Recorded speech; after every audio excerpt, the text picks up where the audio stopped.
Hi, it's Tim Clapham from HelloLux.com with a quick tip for Houdini and how you can use the Maxon Noise with lights to create some really nice volumetric effects. In Houdini, let's come up, hold Control, add in a camera. We can just unlock that. Come to the Redshift menu, come down and add in a Redshift light. So let's select that light and switch to the light tab. First thing I want to do is just scroll down and change this to be a spherical area light. I'm going to reset that rotation to 0. Next, let's switch to the out context. And here we need to add in a Redshift ROP. Select the Redshift tab. Let's switch to advanced. And for this, we're not going to use GI, so let's just switch that off. And if we come to volume scattering, we're going to need to enable this for our volumetric lights. Okay, and I'm going to set the attenuation just to be 0.1, and we can increase that if we want to attenuate the light at all. And let's set the threshold to be 0.2, so very high. I'm going to come over to my render view and just select that ROP and have a look at the preview, and you can see it looks very bright. So we can select our light, and under the light tab, we can of course reduce the intensity. Let's say try 25.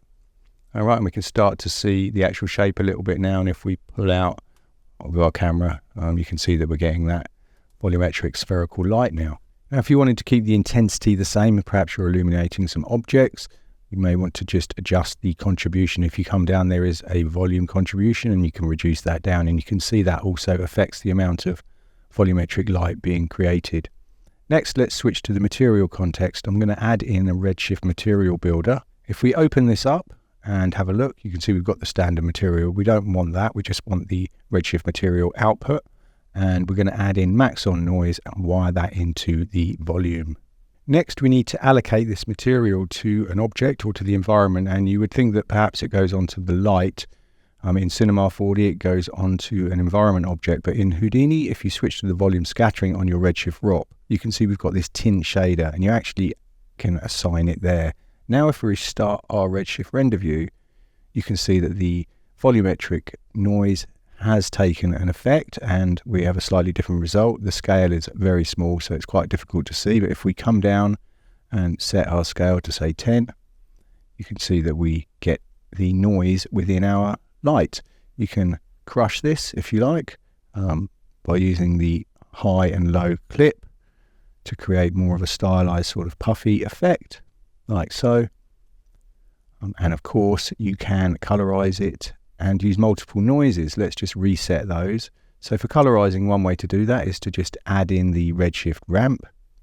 If we drop that on, then if we come up to the ramp itself, select this white knot.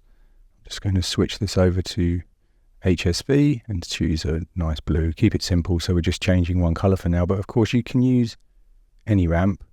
Let's change the noise type. I'm going to choose cell noise. Can't see too much difference, so let's scale that up to say 20. And if we rotate around, so we're sort of aligning along one of the axes, you'll see the cell noise is actually creating this kind of grid structure within the volumetric light, which could be pretty cool, very stylized. Come back to the noise. Let's try another. I'm going to come down and choose, say, something like stupple.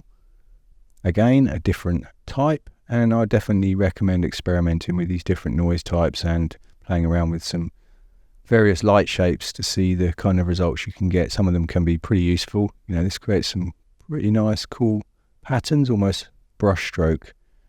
And of course, this is a volumetric light, so this could just be a very small part of your scene rather than the main hero element as it is now. Let's just choose one more, and I'm going to choose SEMA for that, which has got this really nice result, very stylized, but pretty cool look, nice for things like nebulas and stuff like that.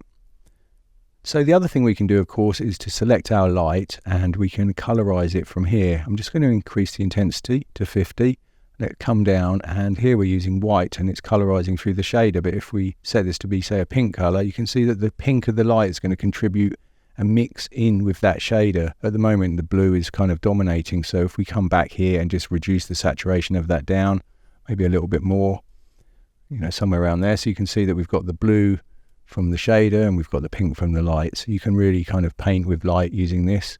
Let's make that even brighter, and perhaps if we come down and maybe rotate around and come in a bit closer to see the detail. You can see the kind of effect that we're getting.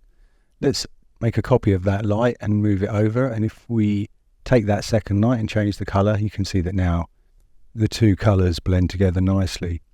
So I'm just going to do a slightly larger render, and I hope you enjoyed that quick tip. Don't forget to subscribe, and for more free tutorials, please visit hololux.com.